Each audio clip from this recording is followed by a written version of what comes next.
Hello and welcome to the Knowing Show. I am your host, Christine Marie, and I am so excited for tonight's episode. I'm excited to dig into making your story, moving folks and the listeners to that story, moving them from solidifying memory all the way through really building it into a place of motion.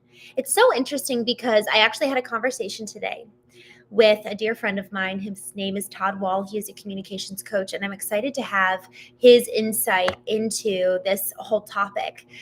He and I were talking about story in general. You know, I've been going live every day for a number of weeks now, a couple of months, and I've been learning a lot as I've been moving forward. And he was coming from his whole radio background. He did a lot with radio. He also did a ton with TV. And it was really helpful to hear his perspective and also how he's really built upon his story and his experience to create his service offerings. I want to just take a moment now before we really dive into talking about solidifying a memory with our story and then causing movement and motion to be a result of it. And I just want to talk about how we even come to make our stories in the first place. I am reminded of kind of an example that I really, really love. I stumbled upon it a week ago when I was talking about this Japanese art form called kintsugi. It is the process of taking the broken pieces of pottery and seaming it back together with golden lacquer. And effectively, because there's real gold that's used to bind these pieces of broken pottery together, it is worth more than when the pottery was not broken to begin with. And when we think about the process of making our story, so many times we actually start with what appears to be broken pieces, looking at a lost job, looking at a lost relationship, looking at something that so many people would deem as unworthy, and bringing meaning and beauty from it and making it into something, alchemizing. And as I'm thinking about this, I just recall early on when I first started my business 6 years ago, I was hearing this woman. I kept getting her ads, and clearly I was her target market. And she was talking about creating your story and how to effectively create a service offering from it. So she's like, effectively, whatever your story is, how can you generate profit from that? And really allowing your services to be so intertwined with and really almost conjured from this place of your story. And at the time I was married, and I was like, okay, well, I grew up in a very Christian conservative environment. I got married at 20. How can I create a service offering from that? And her point is, well, maybe there's a niche there in terms of your audience based on your own experience, but also what are just the problems and pain points in your life and how have you gone to solve them? And so at the time, I was probably 22, and I just started thinking, like, what are some products I could create based off of some of the problems that I'm having right now in my life? And I ended up, 4 years later, starting my business in digital marketing and branding. But at the time, it just really solidified to me. So really, I guess I started receiving her ads before I started my business. And I just really started thinking about, okay, this process of creating services predicated in your story and predicated in who you are. This lends to more so the topic of today of making our story, but then allowing it to be made from those broken pieces that so many times people discard or discount or don't count as worthy as from whence they started. So when my marriage dissolved, I really felt like, gosh, there's this book by Nathaniel Hawthorne, and it's called The Scarlet Letter, and it's about this woman, Hester Prynne, and she has the letter A sewn into her lapel for adulterer. And at the time when my marriage dissolved, I felt like that. Like I felt like I had a scarlet D sewn into my lapel, and just like I was forever marked by this devastation and this loss. And over the years, I've learned that that's not my story. That's not who I am. That doesn't have to be the hallmark of me. And I've also learned that man, I've also learned that there's so many people who have experienced something similar. And by way of the very thing that I was so embarrassed about that I wanted to hide, it was actually a real connecting point for me to get to know other people and also really love them. Like when you experience divorce, it's for obviously you can go 100 million directions in terms of what the experience is like, but there's been more people that I've been surprised to really encounter just how devastated they were. And it doesn't mean that it shouldn't have ended, but it does mean that it wrecked their world. My therapist at the time likened my divorce and loss of my husband to effectively being the rug. There's this room in front of us with all of these pieces in place, the furniture, the lamppost. You've got the little bookshelf over there with all these books that you love, that you've read and cherished since childhood. You've got maybe a violin set up on a stand over there by the lamp, and then suddenly you take the rug underneath every piece of furniture in this room and you yank it, and all of the pieces of furniture are all of a sudden hanging in midair, and you don't know where they're going to fall, how they're going to land, which pieces are going to break. You don't know how the room will look once everything comes crashing down. But that was effectively likened to my life at the time, of just like everything I had known being up in midair. And one of the things that when we think about creating a story is that we have to allow for the process of the story to be told. Because if we jump too fast to the ending, we miss the emotional touch point that other people might have in really leaning in and feeling the depth of sorrow or emotion or joy or grief or curiosity that the process of the journey of the story might incur in the listener. And so by way of allowing for the telling and unfolding of a story with the details, with the elements that frankly were painful, that even produce joy, it allows for emotional resonance with the person who's listening. It allows for emotional connection. And y'all, there's something about story that's in the fabric of our human beings, of our humankind, that effectively allows for this ability to empathize, to sit in the other person's shoes, because we know what it's like to feel loss, or we know what it's like to have our parent abandon us, or we know what it feels like to be socially rejected. And it's these elements that come in and through connection that allow for us to effectively have produced inside of us the feeling that we're not alone. And so when it comes to the leaning into our stories and the telling and making of our stories that include the emotional components, it really allows for other people to come out of their seat, their bench of isolation, and be like, oh, I'm not alone. Let me go join this group over here where my story's welcome and my story's being told. But if we take the broken pieces, and just sit in this place of reticence, in this place of shame, we will always feel isolated. We will always feel entirely alone, and never will we get the care and love that we need if we were to pick up the pieces, examine them, and start mending them back together. And maybe we're not there yet. Maybe we're not actually in the process of mending yet, but we can at least go and sit with someone else in their experience and be like, oh my gosh, someone else gets it. And in that process of picking ourselves up, there's also healing there, because now we're taking the attention and the focus off of ourselves and going and sitting with someone else in their experience. So in this process of story making, the emotional connection that's secured and in the unfolding of the story is what allows for memory with the other person in their ability to recall. Memory is solidified through emotion. And stories, when they include that emotional charge, are literally remembered 22 times more than facts.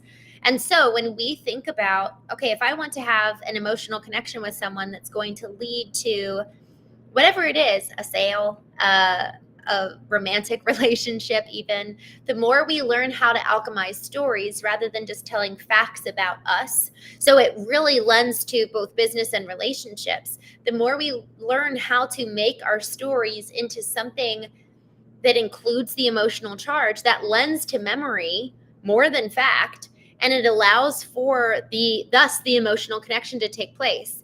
My therapist told me this years ago. And I talk about my therapist because he was so pivotal in that first early 6 months of me coming to know myself.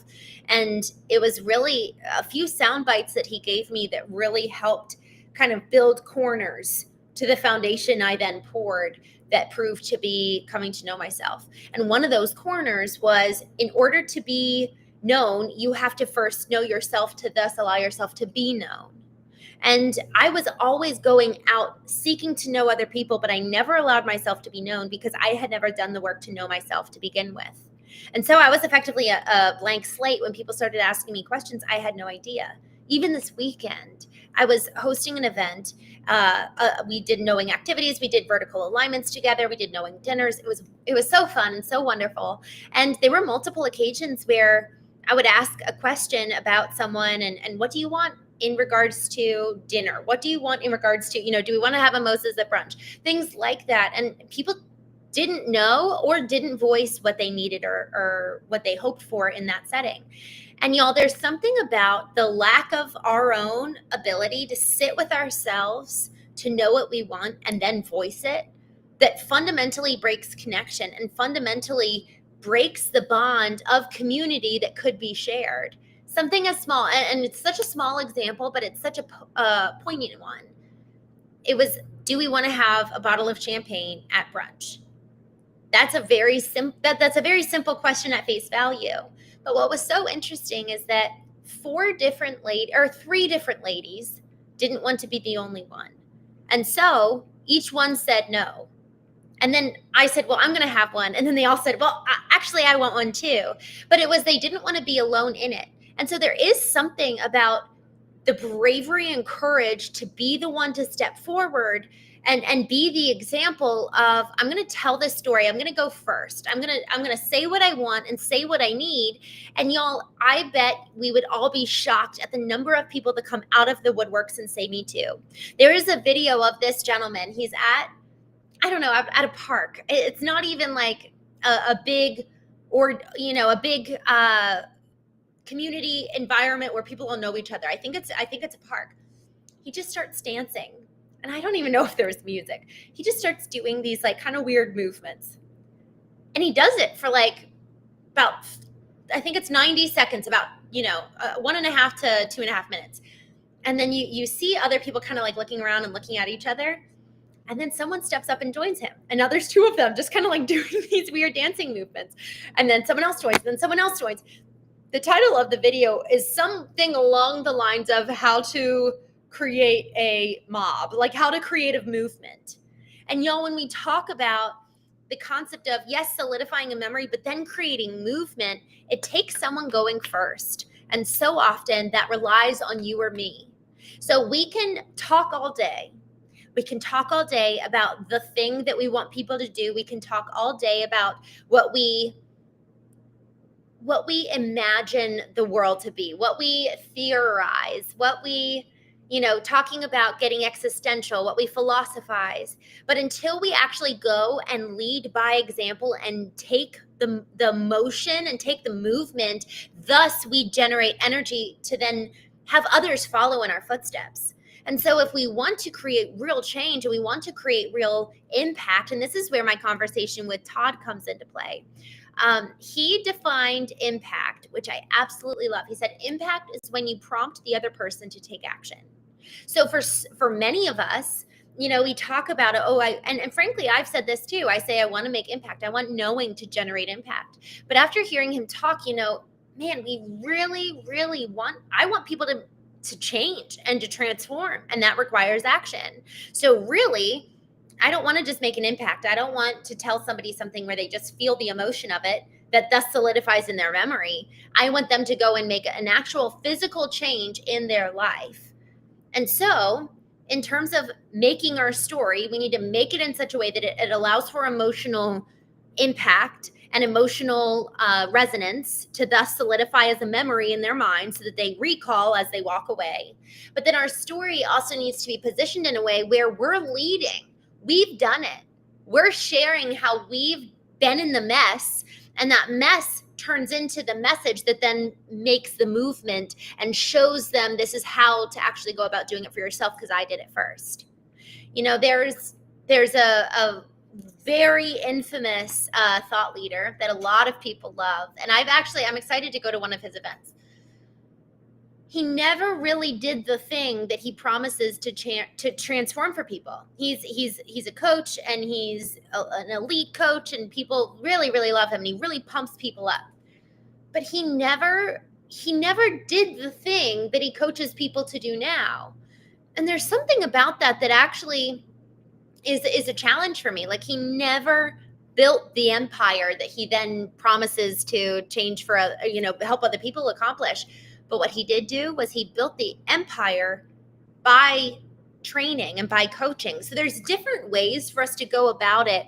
And frankly, in realizing that, I'm like, all right, well, he did it. He went about it in a way that I don't feel called to do. Like, I feel called to do the work and then tell people how I do the work, whether it's doing the work to post the content, create the content for my company, whether it's working with the brands that I'm actually serving and helping, whether it's actually doing the inner work to experience real change and then telling people how I went about doing that. Whereas this other individual, he coached people on how to make the empire, and in coaching them, he thus made the empire. So there's different ways to go about doing it, but the goal is that we're actually doing it. The goal is that we're actually in the arena. Theodore Roosevelt gave this infamous speech, The Man in the Arena. And, I actually want to pull it up because I read it a couple weeks ago. And as I was reading it, it was so incredibly inspiring. And he talks a little bit about the critic in a way that I think it's so important for each one of us to really understand, am I the critic or am I the person making the story? Am I actually engaged in life? There's a song, it made me think, honestly, the song came to mind when I found out about a dear friend of mine, Steve Sims, passing away. He was not even 60 years old and passed away from cancer. And he was so full of life. I don't think I know as many people who have just gone for it. And he wrote a book called Go for Stupid. And that's what he preached. And he lived by example. He just asked. He just went for it. He just did it. He just lived. And there's a song that says, I want to live this one wild life and rip it apart. And there's something so visceral about that. And so in the process of making our story and putting these pieces together, to then allow for and believe in now this new story that's worth of even greater value than kind of the preserved, pure, precious little protected story that once began. It's been broken apart, but now with the pieces, now we've got gold in between. Now we've learned the lessons that allow for us to elevate and grow, and then tell this story that really emotionally resonates with other people, where they feel seen and heard and not alone. And if we're doing the work to put the broken pieces back together, if we're doing the work to then go out and turn the page and say, okay, I'm done with that story, what's the next one? I'm going to go into the arena like Theodore Roosevelt talks about. I want to talk about this, and I've got this quote pulled up. It's so incredibly powerful. Where do I want to start? I'm going to start here. It is well if a large proportion of the leaders in any republic and any democracy are, as a matter of course, drawn from the classes represented in this audience today, but only provided that those classes possess the gifts of sympathy with plain people and of devotion to great ideals. You and those like you have received special advantages. You have all of you had the opportunity for mental training. Many of you have had leisure. Most of you have had a chance for enjoyment of life far greater than comes to the majority of your fellows. To you and your kind, much has been given, and from you much should be executed. Yet there are certain failings against which it is especially incumbent that both men of trained and cultivated intellect and men of inherited wealth and position should especially guard themselves, because to these failings they are especially liable, and if yielded to, their and your chances of useful service are at an end. Let the man of learning, the man of lettered leisure, beware of that queer and cheap temptation to pose to himself and to others as a cynic, as the man who has outgrown emotions and beliefs, the man to whom good and evil are as one. The poorest way to face life is to face it with a sneer. There are many men who feel a kind of twisted pride and cynicism. There are many who confine themselves to criticism of the way others do what they themselves dare not even attempt. There is no more unhealthy being, no man less worthy of respect than he who either really holds or feigns to hold an attitude of sneering disbelief toward all that is great and lofty, whether in achievement or in that noble effort which, even if it fails, comes second to achievement. A cynical habit of thought and speech, a readiness to criticize work which the critic himself never even tries to perform, an intellectual aloofness which will not accept contact with life's realities. Wow. All of these are marks, not as the possessor would feign to think, of superiority, but of weakness. They mark the men unfit to bear their part painfully in the stern strife of living, who seek in the affectation of contempt for the achievement of others to hide from others and from themselves their own weakness. The role is easy. There is none easier, save only the role of the man who sneers alike at both criticism and performance. It is not the critic who counts, not the man who points out how the strong man stumbles or where the doer of deeds have done them better. The credit belongs to the man who is actually in the arena, whose face is marred by dust and sweat and blood, who strives valiantly, who errs, who comes short again and again, because there is no effort without error and shortcoming. But who does actually strive to do the deeds, who knows the great enthusiasms, the great devotions, who spends himself in a worthy cause, who is at the best, knows in the end the triumph of high achievement, and who at the worst, if he fails, at least fails while daring greatly, so that his place shall never be with those cold and timid souls who neither know victory nor defeat. Shame on the man who cultivated taste, who permits refinement to develop into fastidiousness that unfits him for doing the rough work of a workaday world. Among the free people who govern themselves, there is but a small field of usefulness open for the man of cloistered life, who shrink from contact with their fellows. Still less room is there for those who deride or slight what is done by those who actually bear the brunt of the day, nor yet for those who always profess that they would like to take action, if only the conditions of life were not exactly what they are. Y'all, every time I read this quote, I need to put it on my wall. It is so incredibly important that we remember that those who are the critics, those who are the ones who are sneering, those ones who are sitting on the bench and watching, pointing their finger and mocking, they're the ones that are actually the ones to maybe extend compassion. I almost said pity, but they're the ones that we should not be measuring our success against. We think of that book, The Gap and the Gain by Benjamin Hardy and Dan Sullivan. It's about how far we've come. It's about how far we've gained in terms of where we started to where we are today. Yes, perhaps there's a great road ahead, but in terms of making our story, we have to go back, pick up the pieces along the way, use the purity of the gold to mend it together, present it to say, hey, look, here's where the emotion lies. This is where you come in and you play a part. This is where memory is created through emotional connection.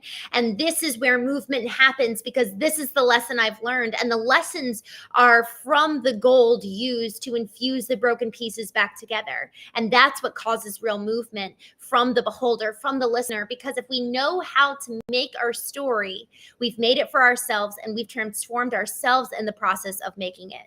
And then we get to share it with the world. But y'all, we have to be brave enough to go first. We have to be brave enough to tell the story in the first place. And before even telling the story, we have to be brave enough to confront the truth. Because in the truth lie the broken pieces. It was only when I looked in the mirror and saw the phantom of this young 28-year-old girl looking back at me, when I realized that I had never really become a person to begin with. And no wonder my husband left. He would want to be married to a non-person. And it was in that realization that I realized that there was a whole world that I had yet to tap into, and it was terrifying, and I had no idea what would happen next. Yet, isn't that where adventure lies? Isn't that where the journey begins? Joe Dispenza talked about this 2 weeks ago, and I loved his point that in the unknown lies creation. If we're only ever operating in the known reality, we can never create anything new because it's known. So if we truly want creation, we have to get beyond our comfort in our known little box, in the familiar, in the predictable, and then we can move into a state of creation. But in the state of the familiar, in the state of comfort, in the state of known, there will never be anything of origin arising within us. So then the question lies, have I done the work to make the story? Have I done the work to move into the unknown? Have I done the work to allow for the past to be analyzed, curated, so that then I can move into the next phase and turn the page and tell a new story? Because until we deal with the past, until we make the stories, until we've really honored what has been, we cannot even begin to move into this next phase of our life to imagine what could be. So with that, Todd, thank you so much for the conversation we had earlier today. Friends, I want to leave you with this. Impact is when you prompt the other person to take action. We need to know well enough our services, what we're doing in terms of the external manifestation of our lives. So much of that is the way that we interact in relationships. So much of that is the way that we operate in the professional day-to-day 9 to 5. And that, man, when that's predicated in the internal, in our core stories, that is an incredibly robust and powerful place to then proceed in the horizontal world when we've done the work